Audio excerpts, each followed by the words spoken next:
Well, welcome back. Lisa Briggs with the Bruce Company is here to answer your plant and garden questions. Email those to tips@channel3000.com. Happy Earth Day. Happy Earth Day to you too, and happy Earth Week, because Arbor Day, we always forget about it, but it's on Friday. Yes, yeah, it's a big week, and everything's really starting to green up out there. We were talking about that during the commercial break. Yeah, it seemed like that really warm weather last week really popped everything, and all kinds of things are coming into the garden center, including this brand new pig squeak. This is so pretty. It's called Peppermint Patty. I love that name. I know, it likes a shady spot. It can be partially evergreen. It gets some nice fall colors sometimes, so it's a really fun plant, and it blooms in early.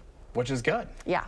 All right, well, we've got a lot of questions to get to. We're going to start with Craig. Craig says his hosta bed is being taken over by crabgrass. What can he use to kill the grass and not the hostas? So there are a number of herbicides that are grass specific. There's Grass Be Gone, there's some other ones. So that's what he needs to go to the garden center and look for, a grass killer that does not bother broadleaf plants. So just look for the specific. Yes, it's got to be grass specific. All right, there you go. Next question from Nancy. Nancy says she has some emerald green arborvitae of various heights in her yard. If she prunes the tops of the tallest ones, will they grow more on their sides, and is there a downside? So the arborvitae have buds at their tips, so it will continue to grow wider, but what will happen is you're kind of opening a depression on the inside, so that might affect, if we get some snow load, it's more likely to get snow in there and then split them open.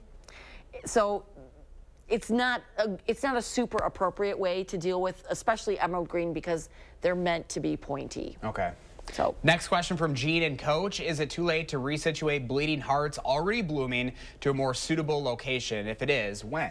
So it is, you don't want to move anything when it's flowering. That takes a lot of energy. So what I would do is wait till they start to go dormant. A lot of times, especially if it gets hot, bleeding heart foliage will start to yellow, and then you can dig and move it then.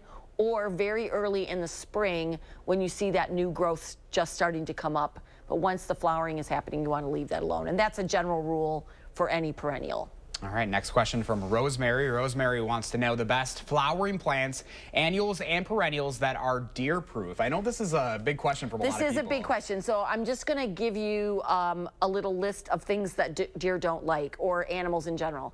They don't like foliage that has a texture, so fuzzy, spiny, anything like that. They also tend to stay away from things that have a blue kind of color. The glaucous waxy coating causes that. And they don't like foliage that's highly scented. But email our plant desk, that's plantdesk@brucecompany.com, and we can send you a list of things that are deer resistant. Nothing is deer proof, because if the deer are hungry, they will eat anything. That's always the unfortunate thing. Is yeah. I mean, it's not just deer. Like when, rabbits, yes.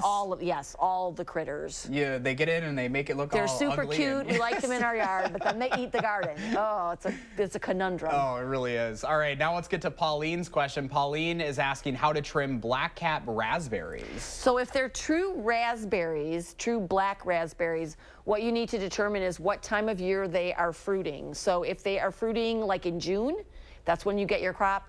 You want to prune out anything that fruited last year and leave those brand new canes alone.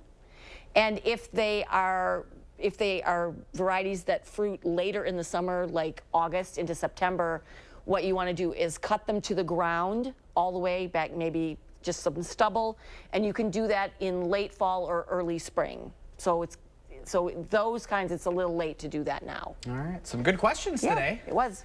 Good to see you. Happy Earth Day, happy Earth Week. Happy. All the things. Right back at you. Yes, good to see the sunshine too.